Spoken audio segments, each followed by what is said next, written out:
labor will have an easier time. Now, I worked labor and delivery for 22 years, and I work the night shift. I get perkier as the day goes on. So let's say you come in, you're by yourself, you're in pain, and the first person you see is me. Hi, I'm Paula. I'm going to take care of you. I'm thinking you're saying, no, you're not. I've changed my mind. But if you have that person that you love and trust there with you, you can grab onto that person and say, you are not leaving me with this woman. You are staying right here. So you need to start thinking, who do you want with you in labor? Now, the reason why we're doing this as a Zoom presentation is we're still in the COVID restrictions. So at this point, you can have, and you know this can change, loosen or get tighter depending on what's happening in the community, but you can have 3 people with you as long as they're 18 and over, or your significant other, up until bedtime on postpartum. And then it's always just one person can spend the night up there. So start thinking who you want with you in labor. Because then we get to T, touch. And I like to add soothing in front of touch. Think about how soothing touch makes any of you feel at any time. Good, better, relaxed. You can yell, I hate it. That's all right. That's your answer. Now, I love my back rub. You cannot go wrong if you rub my back. But my husband hates his back rub. So if he was the one in labor, would this be soothing? Something we'd like to try? Sounds fun to me, but it wouldn't be helpful. Because what soothing touch does is it releases your endorphins, your body's natural pain medication. 2 of my most favorite statements, natural and pain medication. So you need to start practicing to see which kind of touch, if any, might work for you. It could be your back rub, your tummy massage. Holding hands, your hands are great endorphin release sites. It could be your feet rub. Some women love their head massage. Some of you will kill the person that touches your head. And I always say return demonstration is very nice, because remember, this is all their memories also. All right, we're to A, attention focusing. You know, all this truly means is that we focus away from the negative, which I always thought was pain, to something more positive. And there's many ways of doing that. Listening to music is one. Who likes to listen to music? And not necessarily mine. I don't even like all my music. But you know, I've had all kinds of music in labor. I've had country western, rap, the classics, rock. Now, one of my favorites had nothing to do with the music, except this woman communicated. Communication is one of my most favorite words. She said, Paula, we brought our wedding music. We want to listen to our wedding music through the whole process. But it's so important that we deliver at our special song. Pressure was on me. That head was crowning. I was down there hitting repeat, repeat, repeat. I thought that baby never come out. She didn't either. You know, I wouldn't have done that if she hadn't asked. And you could see how important that was to them. You know, I've had my 3 birth experiences. What makes them feel good at the end of their day is when they can meet your needs. You got to tell them what those are.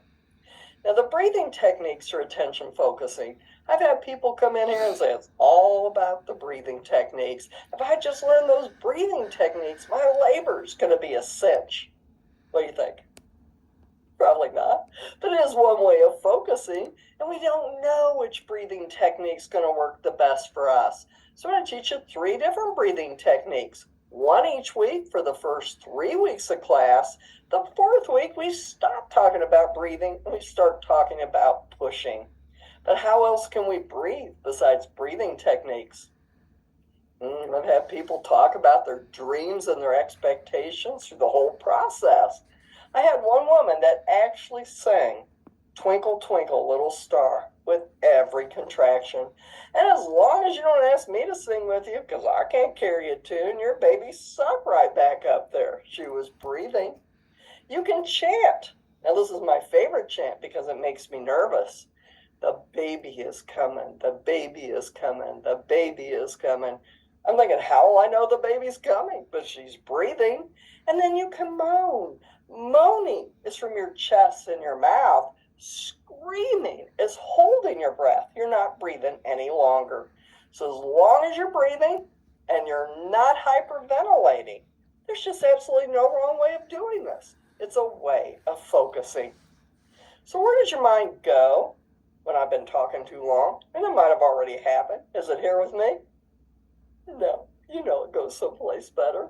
And even after I've been talking too long, my mind can wander. And you can probably tell by looking at me, it's usually Dairy Queen. I'm going home yet. After class, I think I'll go to Dairy Queen. Maybe I'll get a peanut butter parfait.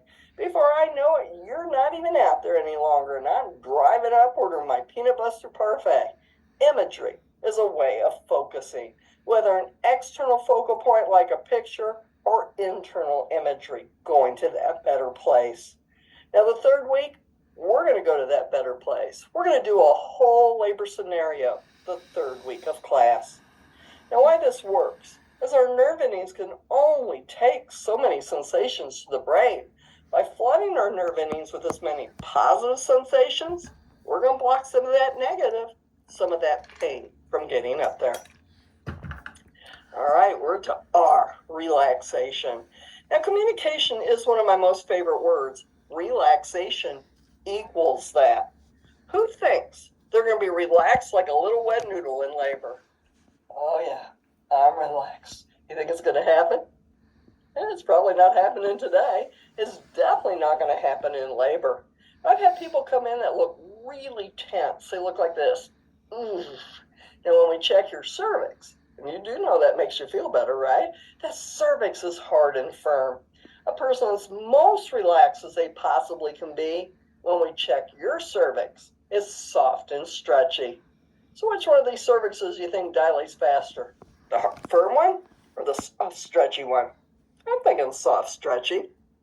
Now we're going to look at 4 slides that go along with relaxation. And this is what we call our vicious circle. This is what we want to try to prevent, if at all possible.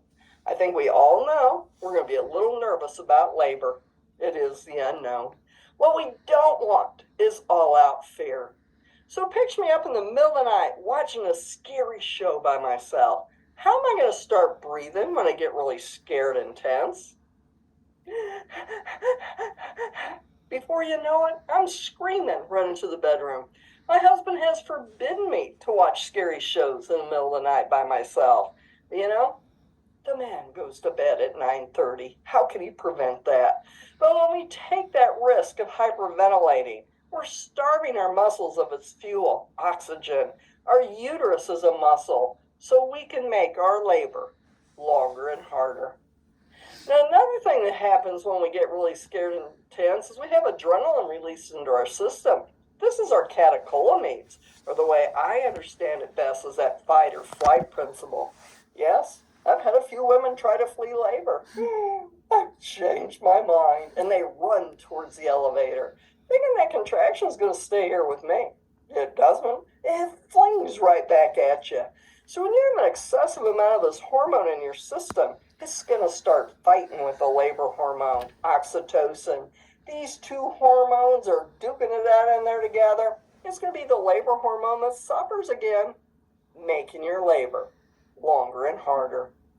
I don't know if you're like me or not, but I have very little to no pain tolerance. So all it takes is for me to stub my toe and I go, oh, I can't do this any longer. I'm exhausted. Pain causes exhaustion, which causes more stress, more fear. And like I said, this is that vicious circle we want to try to prevent. I think this slide's okay, but I do believe a picture tells us more. So I picked this woman as somebody I thought looked a little scared and tense. And if you think it's her eyes, no. We all look like this near the end phases of labor. We call it the deer in the headlight look. She's really focused. What makes me think she looks scared and tense is look at her shoulders. They couldn't get up higher to her ears if she tried. Instead of using her breathing technique, she's clenching her jaw. She's fighting this process. Now what we want instead is this more positive circle. We know knowledge decreases our fear. You know it didn't start today. It's definitely not going to end after the 4th week of class. But what we hope to do is to build on the knowledge that we already have, to learn those signs and symptoms of labor, when to come in, where to park, even what to eat when. But we also need to think about taking control. I'm bossy enough. I can tell every one of you what to do in labor. The chances are really good it wouldn't be what you want. So I want you to think about making a plan of coping techniques. Because if you come in with just one coping technique and it doesn't work any longer, they're going to look at you and go, do something. Just do something. It's not working. And if you don't have anything else, that's going to be a little stressful for all of you. So we're going to think of as many coping techniques as possible. We'll probably try some kind of breathing technique, maybe listening to music, getting up, walking around. We might even try a shower. Who would like a shower in labor? It's one of my favorites. Might not be yours. But think of how relaxing the shower is. The sound's relaxing, the warmth's relaxing, but the spray of the water on your breast helps release oxytocin, your labor hormone, so it can actually speed up the process. 5-minute shower is probably not going to do that. It will get you squeaky clean. Sometimes you need to be in the shower for up to 30 minutes at a time to really get that hormone released. So I had a woman. She was stuck around 4 centimeters. She wasn't progressing, and she was pretty uncomfortable. Now, I'm sure the hard part to believe is that I can whine. And I went, oh, how about a shower? You want to try a shower? I bet a shower feel good. What do you think? A shower? Now, she went to the shower, and I'm almost positive you know why, just to get rid of me. I was driving her crazy. But an hour later, I'm knocking on that shower door going, are you doing okay in there? You going to be coming out? And when she finally came out, she said, I don't think I'm contracting as much. I've come to the conclusion I'm not too bright because I said, are you sure? I still don't know why I said that. But as she thought about it, she said, oh yeah, I'm still having the contractions. I just didn't notice them as much because I am more relaxed. Now, when I checked her cervix, she was several centimeters further along and just a little bit more comfortable. We're going to talk about pain medications and epidurals. So if one thing doesn't work, we don't have to panic. We got something else. And if that doesn't work, we got something else and something else. So by taking control, making that plan, we are going to help decrease our tension, help us relax and breathe better. So what do you think a positive attitude does for any of us at any time? And I wrote it right on the slide here for you. It decreases our stress. And I could have come in tonight and said, oh, I don't want to go to work tonight. I want to stay home. And I probably live up to that negative expectation. Or instead I could say, well, I get to meet new people. I'm just going to have the best time I can. And I'll probably live up to that positive expectation also. Who do you think has a better chance of being positive in labor? The woman that's in pain and contracting? Or maybe the rest of us? I've had a variety of answers to this. Once in an in-person class, I had the lights low. I had one gentleman yell, well, it ain't going to be me. And I had to give him credit. He sounded pretty positive. But I do believe the person not in pain has a better chance. So as the partner, the coach, the loved one, I've got a lot of different names for you out there. If you don't think you're as important in this whole process, I'm going to tell you, I think you're wrong. We're all going towards the same goal. We just have different roles to get there. Because I think you're so important, your first bit of homework as the coach is to make you the keeper of a positive attitude. I know you're going, oh, geez, what does she mean by that? And all I mean is when we practice our breathing, when we practice relaxation, we're going to practice being positive. I'm so proud of you. You're doing a great job. A high five, a hug, a smooch. I don't care what you do, but it might be that one thing that makes a difference.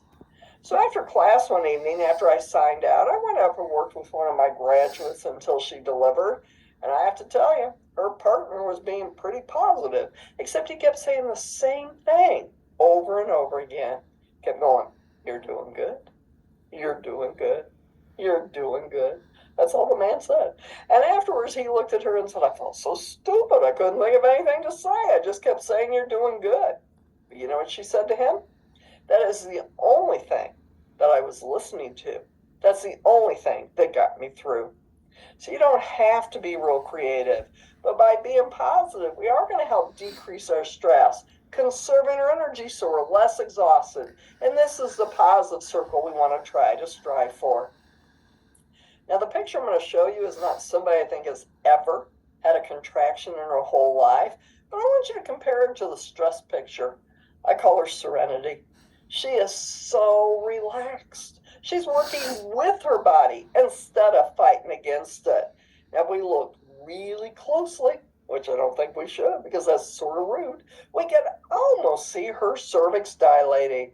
Relaxation, as much as you possibly can, makes a big difference in this whole process.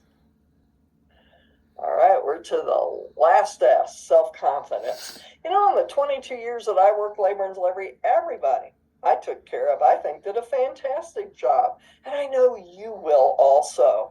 But the only person's expectation that you need to live up to is your own. Who cares what I think you should do or somebody else thinks you should do to cope? You do the best you can, and you're going to have a great experience. Now, you would think by my third child working in labor and delivery as long as I had, I would have been a pretty good laboring woman, wouldn't you? But by my third child, I actually had my husband's head under my arm, squeezing it like a melon. I'm not saying let's put that on our wish list of coping techniques, but I'm proud of what I did. I did the best I could. It took my husband a few more years, but it's a fond memory for him now also. You do the best you can, and you're going to have just as great of memories. Now, this is a very quick introduction to the stars of labor. We're going to build on these all 4 weeks. I hope you continue building on them after class is over with. There are so few things in life that we couldn't benefit from coping techniques, but especially labor. Questions so far? Nothing? I never get a question by this point, but I thought I'd ask. All right, so let's do a little bit of anatomy, and then we'll take our break, all right? But we need to know what we do, how this affects the whole process. So we need to know that our pelvis plays a big important part in this. If we didn't have a pelvis, your baby fling right out. But you also wouldn't have walked to the couch today, so we sort of need this pelvis. So as the baby enters the pelvis, the white part of the pelvis is from side to side. Where the baby exits the pelvis to deliver, the white part is up and down. So your baby doesn't just shoot straight out there. It needs to make some turns and rotations to fit through this bone. Now, our body's an amazing organ. It helps us with this. The last 2 to 3 weeks of our pregnancy, this is a major hormonal release time. And one of the hormones being released, I like this one because it's easy, is called relaxin. It relaxes the ligaments of the bony pelvis, making it nice and loose, giving your baby more room to fit through there. Now, this is sort of fun because all of a sudden your hip bones are out of control. You're knocking little old ladies out in the hallway. It's fun for the rest of us because let's face it, you'll sort of look like a duck waddling from behind. But the sad part about this pelvis is what was supporting the load of the pregnancy. Now that it's nice and loose, it's not doing such a good job. I know it's sort of hard to see the posters in the back wall, but don't worry, I have them on slides later. But on the left is your uterus non-pregnant. It's about fist size. On the right is your uterus when the relaxin hits, that big old thing. Now that the pelvis isn't supporting it as well, the ligaments on either side of your lower abdomen and back are taking some of the strain of holding this up. So we might get a little cramping down low in our tummy. Our back might ache. We're not going to be negative about this, right? You're going to say, wow, I got some relaxin. Maybe you can rub my back because this is what helps your baby fit through there. Now, if the pelvis is the passage, the baby is the passenger. Every baby that I've ever seen, the white part of the head is front to back. So let's say you're in labor. Your baby's still up there a ways. What kind of position? Excuse me. A little feather was moving around there. What kind of positions do you think we need to get into to help move our baby down? standing, sitting, squatting, gravity. I had somebody in class once, and you could tell this was not a pregnant woman, that yelled jumping jacks. I said they had the right idea, just a better person than me if you can get a laboring woman to do jumping jacks. But if I lay flat all the time, the power of the uterus will eventually move my baby down. But can you see how the power of the uterus and gravity will move my baby down quicker? So one of the best things you can do to help this whole process, and you'd think it'd be harder than this, but it's not, is I need you to change position. I need you to change position every 1 to 2 hours in labor. That doesn't mean you have to run around the whole time. You can take a nap for a couple hours, get up, take a walk, sit in the rocking chair, or get in the shower. But if you're only doing one thing, you're not motivating your baby to move, and it might not be fitting ideally into the pelvis. So by you moving, it motivates your baby to move, and all of a sudden your baby goes, whoa, that's how I fit, wide to wide. Now, as your baby socks into the pelvis, I do believe in medicine. We have as many terms for one thing, just to make it as confusing as possible. This is called engagement, zero station, lightening. And all it means is that your baby's head is in that true circle of the pelvis. This can happen 2 to 3 weeks prior to delivery. Might not happen until you're in labor. But as your baby's head engages, the next thing it's going to do is tilt forward. So now not only are our hip bones out of control, but our back's arched out. And if I laid flat in bed, I could probably put my hand between my back and the bed. But what this is doing is lining up my baby's head with the posterior part of the pelvis. That is really a lot of P's to say right in a row. So how long do you think you're going to push for your first baby? Not the whole labor, but pushing. Too long is a good answer. 1 to 2 hours is average. Because what we're doing is we're pushing our baby down 2 steps, it tends to slide back a step. We go down 2 more, it slides back. Think of it as a small area, big baby takes a little bit to fit through there. Now, everything I'm going to teach you is average. Doesn't break my heart if you beat average. But I had a woman once that pushed for 15 minutes, and she looked at me and she said, something's wrong. Something's wrong. The baby's not here yet. And I had to break to her. I thought for her at least it would be another hour. That was very difficult for her. So we need to know what to anticipate. Now with pushing, I'm still going to have you change position, but I'll have you change position every 20 to 30 minutes with pushing. You don't have to memorize that. Next week, or the 4th week when we talk about pushing, I'm going to tell you again. But by changing position, we're motivating our baby to rotate around, to line up with the outlet in that up and down position. I do make up terms every once in a while in class. I don't want you to panic because I'm going to tell you what those are, and this is definitely one of them. There's going to come a point where I can open up your labia and your baby's head's right there. You think your baby's about ready to come out, wouldn't you? No. I call this the teasing phase because we have a pubic bone here, and your baby needs to make an arch down and around that pubic bone. That is a major arch for this big baby to make. So we're going to have to continue pushing. As your baby makes that arch, the head's going to crown. Now you're about ready to deliver. But sometime in between what I call the teasing phase and crowning, I like to think you ladies might want to touch the top of your baby's head. Anybody want to do that? You don't have to. We're not going to grab your hand and just smack it on top of the baby's head. But 1 to 2 hours of pushing can seem like forever, and all you're feeling is pressure. We need all the motivation we can get to continue to push. So you can touch the top of the head, you can look in the mirror, but just the rest of you saying, wow, the baby's gorgeous, it's almost here. We'll give you that motivation to continue to push. Now, not only are we going to talk about pushing the 4th week, we're going to talk about ways of decreasing the chance of stitches. One of those ways, if my hand's your bottom, is we're going to try to ease your baby's head up and over the perineum, and the head delivers. Now it looks at the rest of you just like that. We're all those people out there. Now your baby's not breathing yet. His chest is still compressed in the vaginal tract. It's still getting its oxygenation through the cord. and your baby's been swimming in a lot of water for 9 months. So the first thing your care provider is going to do, whether doctor or midwife, is they're going to suck the mouth out with a bulb syringe and then the nostrils.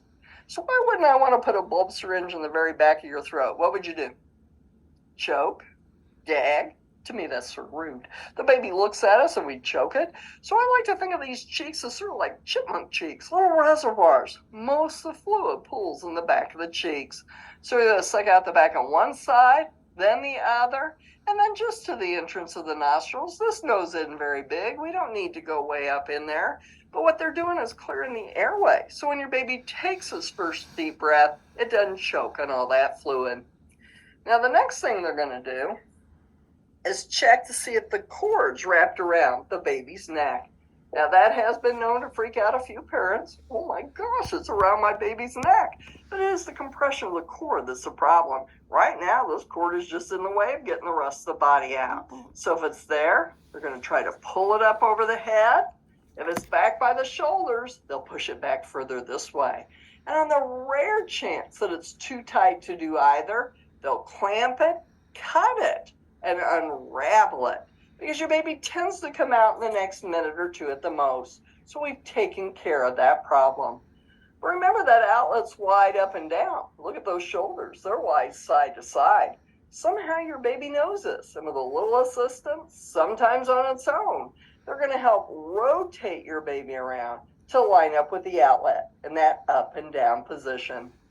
Now the second best chance of stitches after this big old head are these shoulders. Because if my hand's your bottom again and your baby comes straight out, where's that bottom shoulder going to go through? Yowie, your bottom. You know, I don't even take a vote anymore. I'm almost positive we don't want that to happen. So what they're going to do is very gently tilt your baby down towards the floor, pulling that top shoulder out from underneath the top tissue. Then they're going to tilt your baby up towards the ceiling. Look at how it pulls that shoulder up and over the perineum rather than through it, and voila, your baby's born. Now, I've never said voila in real life before, but I think it sounds pretty good in class because you're feeling about 110% better. You're probably wanting to grab onto your baby, hold on to it. But we got to remember, we're still attached. I like to think of this cord as sort of like a bungee cord effect. It only allows your baby to go up as high as the cord allows. And a lot of times, that's going to be the lower abdomen. Your care provider can hold on to the cord until it stops beating or pulsating. They'll clamp the cord. And then as long as mom and the baby are doing fine, as a coach, you can cut the cord. Think about it. Do you want to? You don't have to, but there's no nerves in this cord. That means absolutely nobody feels it. Mom doesn't feel it. Baby doesn't feel it. Every one of us, myself included, that's ever cut a cord for the first time, we're a little nervous. We look like this. They're prepared for that. They're going to hold this cord way up and away of anything of vital importance. Now, in one of my in-person classes, I had a gentleman once. This man, he got a lot of exercise. He thought most of my slides were iffy. He would actually stand up, pick up his chair, turn it around, wouldn't look at the slide. I was almost positive closing his eyes might have done the same thing. But this is the same person. When I went up to labor and delivery, he came running out of the room with the scissors still in his hand. We had to talk about scissor safety at that point. But he said, Paul, I watched the whole thing and I cut the cord. I said, you did? You wouldn't even look at my slides. But you know, when it's your baby, it's different. So just think about it. So we got your baby detached. I'm not going to do this in real life, but I'm going to put your pelvis off to the side just for a few minutes here. Because whether your breasts or bottle feed, as long as you and the baby are doing fine, they like to bring your baby up here to breast level. Because what does your baby hear up here? The heart, just like inside. Your baby also sees 8 to 12 inches face level. So your baby's going, I recognize those voices. That's what you look like. That heartbeat's so soothing. Now remember, your baby's been swimming in a lot of water, never come in contact with the breeze before, so we don't want them to get chilled. I want all of you to help with soothing touch to dry your baby off. Now think what this does. helps keep your baby warm, but it also releases endorphins, the body's natural pain medication. And when we watch the birth story at the end of class, I want you to notice how blue or purple your baby is when it first comes out. Oxygenation on the inside, which is excellent, it's just different than the outside. So as we stimulate the baby, it's going to take a deep breath of that outside air. It's going to first go to the major organs, the brain, the heart, the kidneys, the liver, and this is what starts to make the body pink. So the simple touch keeps your baby warm, releases endorphins, and helps with oxygenation. And it feels pretty good to the rest of you also. Now, the biggest surface area on your baby's body at birth is its head. This is where they lose most of their heat. That's why they put that cute little cap on their head. They look cute with those fat little cheeks, but it's there to keep them warm. So at least for the first 24 hours, I want you to keep some kind of cap on your baby's head that they give you. Doesn't mean you can't take it off to show off the hair, take pictures, but in between times, put it back on to keep your baby warm. Now, the other reason we like to bring your baby up here to breast level is your breasts are very vascular with pregnancy. What that means to us is they're like little heaters up there. And then they're going to put a warm blanket over both of you. You were having such a good time. But we don't want to be walking down the hall the next day going, I know they forgot something, but I know what it is. We can't have this hanging out for the rest of our lives. So on an average, the placenta delivers anywhere from 2 minutes up to 30 minutes after the baby's born. Now, a couple of things help this. First, clamping the cord. The backflow of the blood helps separate the placenta from the uterine wall. Remember, our uterus was this big. Now it's about half that size. That decreased surface area helps it separate. We know this has happened because you get a little trickle of blood down here. You don't care. You're not even aware of it. And this placenta just sort of drops into the vaginal tract. Now, a hole tends to be a lot easier than the baby coming out because it's soft and mushy. So we usually have to push, but it tends to be half-hearted. It's more like, plop, hopefully into the basin. Now, I don't have high hopes, but think about whether you want to look at the placenta with them afterwards. I think I've had 5, 6, 7 people in my whole career really want to scope out the placenta. That's not enough that they're just going to show it to you. If you want to see it, tell them. Otherwise, I wouldn't worry about it. Now, the placenta, I have to tell you, is an ugly organ. Sort of looks like a jellyfish to me. But it is an amazing organ. This is what nourished and developed your baby. This was your baby's home for the 9 months. So if you do look at it, the top part of the uterus that attaches the uterine wall, just the way you would expect. It's red, it's rough, looks like liver in the store. But on the inside, where the baby lays, it's actually called Shiny Schultz. Guessing? I bet it was a Dr. Schultz, and it was shiny. So what should we call it? But it's a very neat looking area that has upraised vessels, sort of like the veins in your hand when you get real hot, how they stick out. Now the cord, which really doesn't look like this to me at all, is a gray material, has a spiral texture to it. And I do believe everything in our body has its own personality, cords included. I've seen fat ones with a lot of orange jelly, thin ones, short ones, long ones, and they can attach anywhere on this placental surface. Now, the thing I like to play with the most are the membranes, because to me, they feel like a really thick balloon texture. Now, even I wouldn't do this, but if I put my arm up in there, I can see where the water ruptured. I can picture how my baby laid up in there for the 9 months. So tell them if you want to see it. Now, the last piece of anatomy is the power, which is the uterus. And I had a choice between this orange or a blue striped uterus. Here isn't either one of these colors. But it's these long muscles at the top of the uterus that clamp down, contract to help deliver your baby. But first, it helps to dilate your cervix. So your cervix plays a big, important part in this whole process. It starts out hard and firm, thick and closed. So in the last 2 to 3 weeks of your pregnancy, one of the first things that's going to happen is your cervix is going to start softening or ripening. Even sounded a little gross to me until I thought about it. And if I put a banana on my back table and I waited till next week, when we came back, it'd be pretty soft, wouldn't it? And would probably have some kind of secretions to it. I'm building up to something here. So as our cervix softens and gets ready, we're probably going to have increased vaginal secretions. We're not going to go, oh, gross, what's that? No, instead, we're going to say with pride, oh, I'm right, I'm doing something.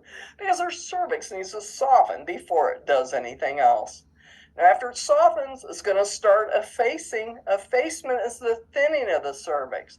We start out several centimeters thick. At 100% effacement, it's like the edge of a piece of paper. Your cervix gets that thin.